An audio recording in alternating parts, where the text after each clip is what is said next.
Yeah, today we're continuing our series again, the way of Jesus. The way of Jesus. And we talked about the different ways of Jesus, the way of water, the Sabbath, prayer, solitude, serving others. And today we're talking about the way of Jesus as community. And I want us to just step back just a moment to understand why we're talking about these things. You know, it's if we take our lives and do these spiritual practices, take our time, make the effort to place ourselves before Jesus through the Sabbath, through times of prayer, through solitude, through serving others, and today through community. If we do these things, we place ourselves in a position to receive Jesus' living water, to receive His love. And in these times, we feel His love for us, and then we sense love being loved. He loves us and we love Him back. And as we increase in love and our desire and the way we are like Jesus, we are then able to pour our lives into others and help them experience that love so that they can then share that love with others as well. So the way of Jesus is the way of community. And that is the way we're trying to become, the Temple Baptist Church, the best community. Trying to be a people where when others come and experience our community, they experience this love of Jesus that we are experiencing ourselves. And this journey is in some ways been very challenging because the church is not always known for having a really good community. I know growing up in some of the churches through the years, they would come together and they didn't do this community thing so well. And you'd see someone Sunday morning and ask, hey, how are you doing? And they would say, fine, even though they knew they were not fine and life was anything but fine. And they would say, hey, how are you doing? And you would say, well, I'm fine too, even though you knew and deep down inside you were not fine at all. In fact, life for you was anything but fine. And we did this because that is just the way church was done. You know, and come together in a gathering space, but not having real deep, intimate relationships, healing relationships, being together as men and women. And sure, we were acquaintances, but we needed community. We desperately needed community. And Jesus came to make us a community, to form us into His community, the best community. The year's around 34 AD. Jesus has died, been resurrected, ascended back to heaven. It's about 50 days later after His crucifixion. And the Jewish people are gathered together in Jerusalem for this big festival they call Pentecost, which, is 50 from all over the area coming together. And something was getting ready to happen. And in the midst of all these people, Peter, one of Jesus' disciples, felt moved by the Spirit to stand up and begin to preach to the crowds. And as Peter preached to the crowds, God's Holy Spirit descended upon the crowds. And in that moment, something happened that the world had never seen before. In that day, those who accepted Peter's message were baptized, and about 3,000 were added to their number that day. 3,000 men and women who showed up in Jerusalem that day not expecting anything other than to be at a festival and to worship and hang out and reconnect with friends and families and be involved in all the festivities. 3,000 people who did not realize that day they would move from unfaith to faith, unbelief to belief, and they would begin to believe and to follow Jesus.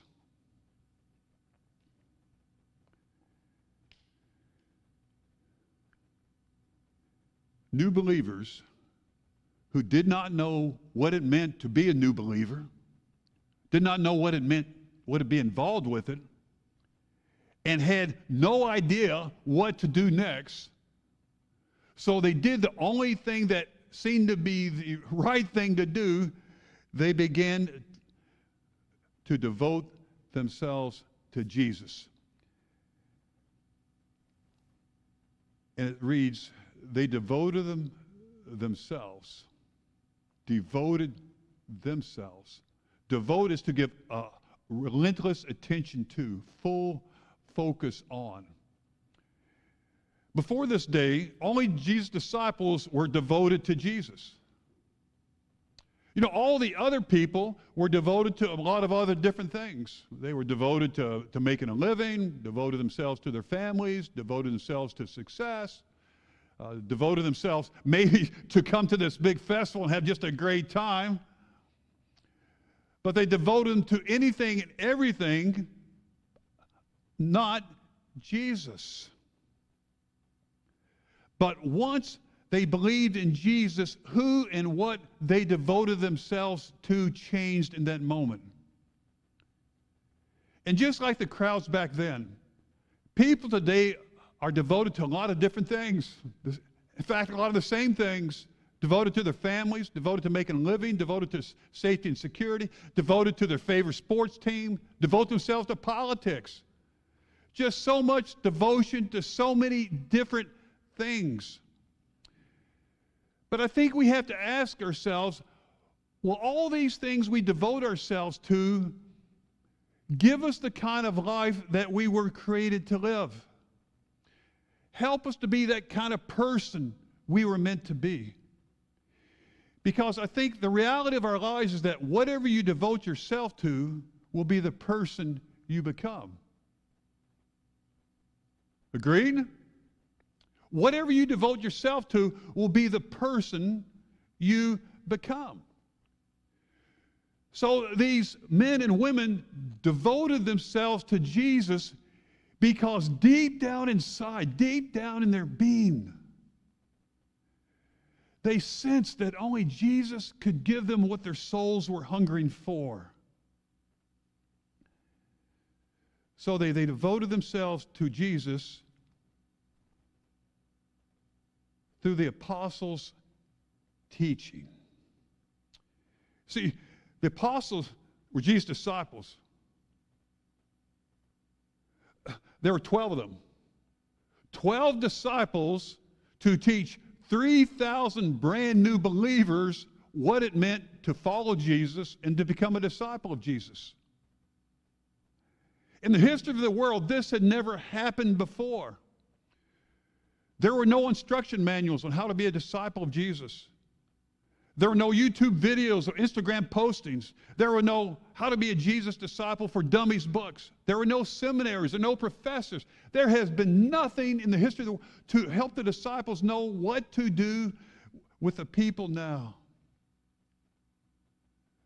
All the crowds knew that they were spiritually hungry and they were desperate to be fed.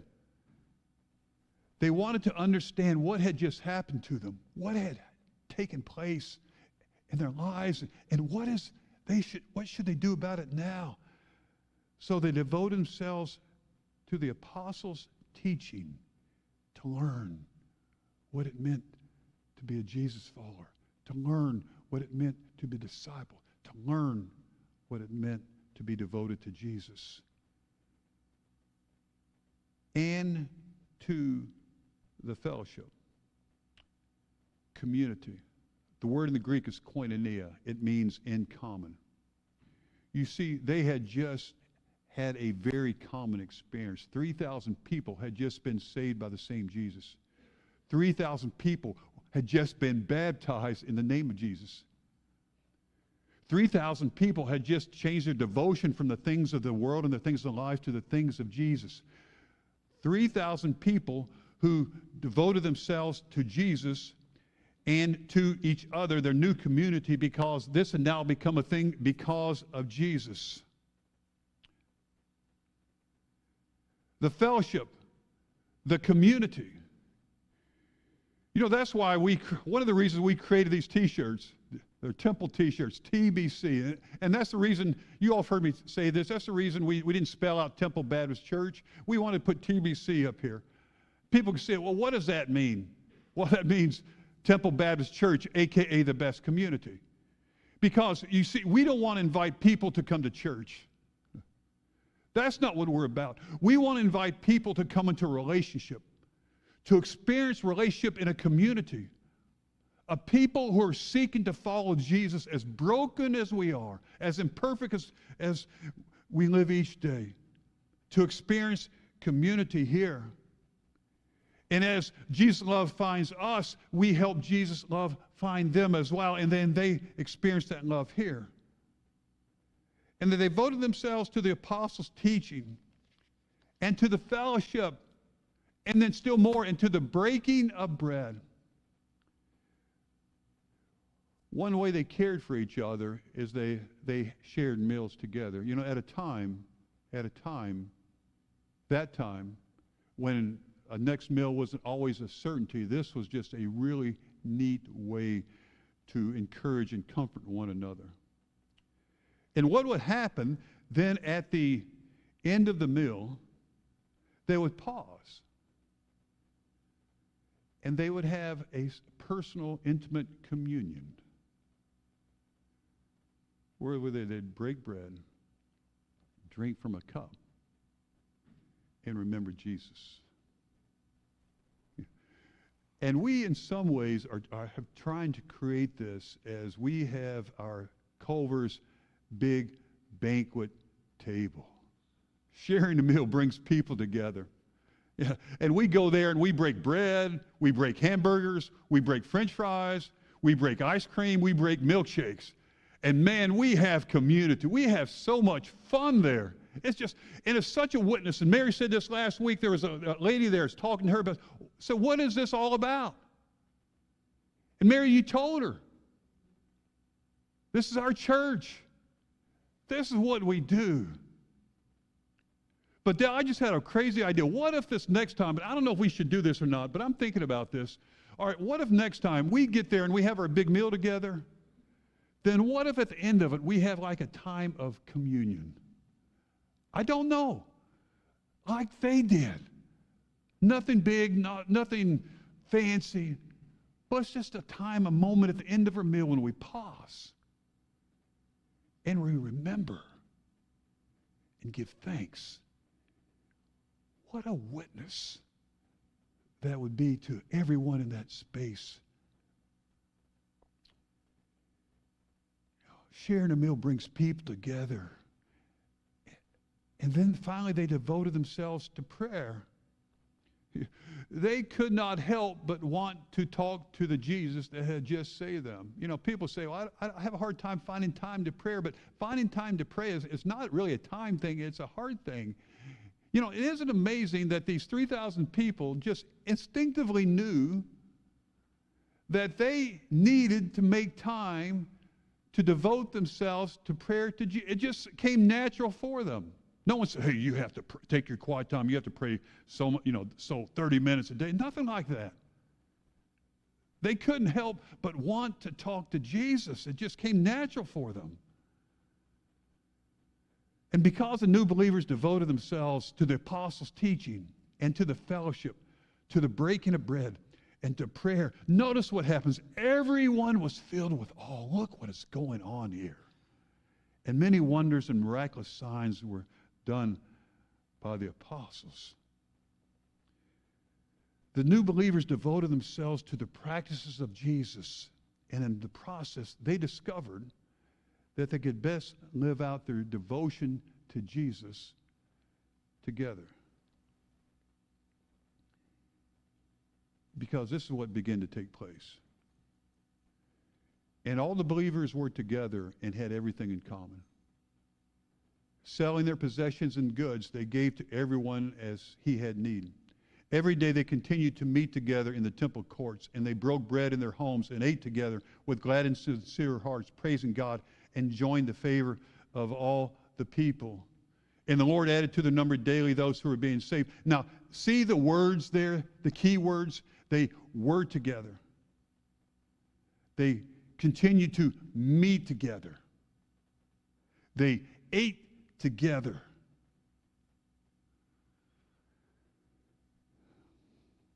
They discovered something that we are just now discovering ourselves here in our community. They realized that it's a lot easier to live a life devoted to Jesus if you do life with others devoted to Jesus. That's absolutely true, isn't it? Absolutely true. Hey, say that with me. It's a lot easier to live a life devoted to Jesus if you do life with others devoted to Jesus. And we are learning that. We're learning about relationships. We're learning about being together and going out and hanging out and ministering together and riding in the ambulance and picking up stuff at Costco and loving each other and blessing bags and discipling. And we're singing and we're doing these things together. That's what we call community.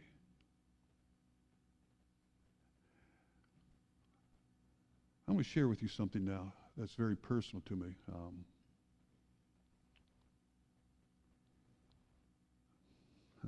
Some of you have seen this picture, some of you haven't. Now, this is a picture of me, 22 years old, back in 1982, on a berm overlooking the North Sea in Germany, Bremerhaven. Second lieutenant, just graduated from the military academy. Notice the dark clouds. Notice the wind blowing there, the hair. Notice the dark hair. If you look really close, you can even see a little dark mustache on there too.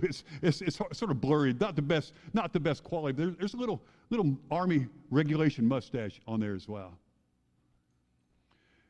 But this was taken at a time in my life, and I have this picture on my desk, and if you walked out here, you can see it. It's always been on my desk. And I've always used this picture to describe me. Scott Boyd, the clouds are dark, the wind's blowing, the storm's coming, me against the world. Just bring it, man, just bring it. I can handle it. I can take it on.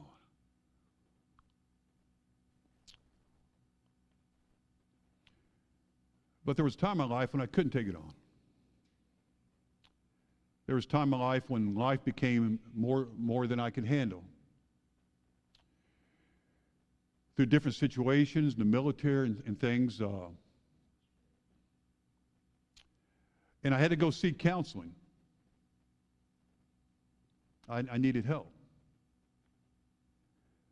And so I went to my counselor, and we sat down the first session and talked, and who I was, who he was, and talked about my life and what I was dealing with, and just began to lay it out for him.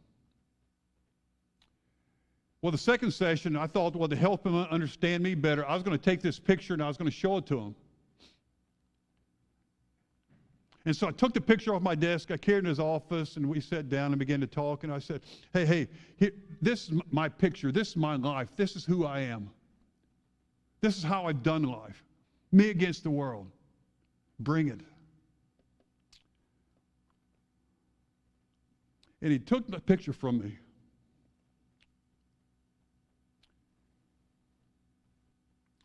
And as he looked at it, he said something I'll never forget. He said, Scott, do you know what I see? I said, no, not really.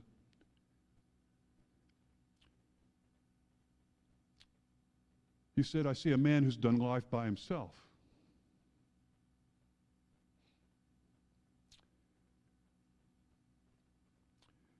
And in that moment, I began to cry. And my body began to shake. Because he had spoken truth at the depths of my being. And after I finished crying and got myself together, he said, Scott, he said some other things I needed to hear. He said, Scott, relationships for you are like broccoli. You may not like them, but they're good for you. And I said, you know, I wish, you know, I wish I'd known this before. I wish I'd known this before now.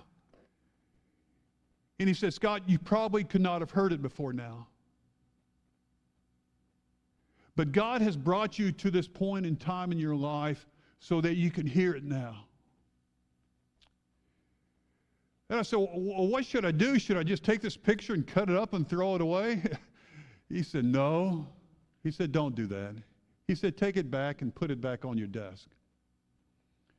He said, yeah, put that picture right there on your desk. But he said also, once you do, he said, put a whole lot of other pictures all around it. John, can you get the next one? Oh, too far. I'm sorry. I didn't give enough time. Go back to the next picture. It's hard once we skip too far. There we go. He said, take pictures of your church family. He said, put them all around you. He said, that first picture is who you were. He said, but all these other pictures, these are who you're becoming in Jesus. You know what this is? This is community. And community changes us. It's changing me. And to make sure that we understood that community is critical for our well-being and our spirituality in our walk with Jesus, he gave us this thing called communion. That when we take communion, we remember him. And we give thanks for the community that he's made possible. And so now we invite every person who professes Jesus Christ to be your Lord and Savior to join us with this time of community.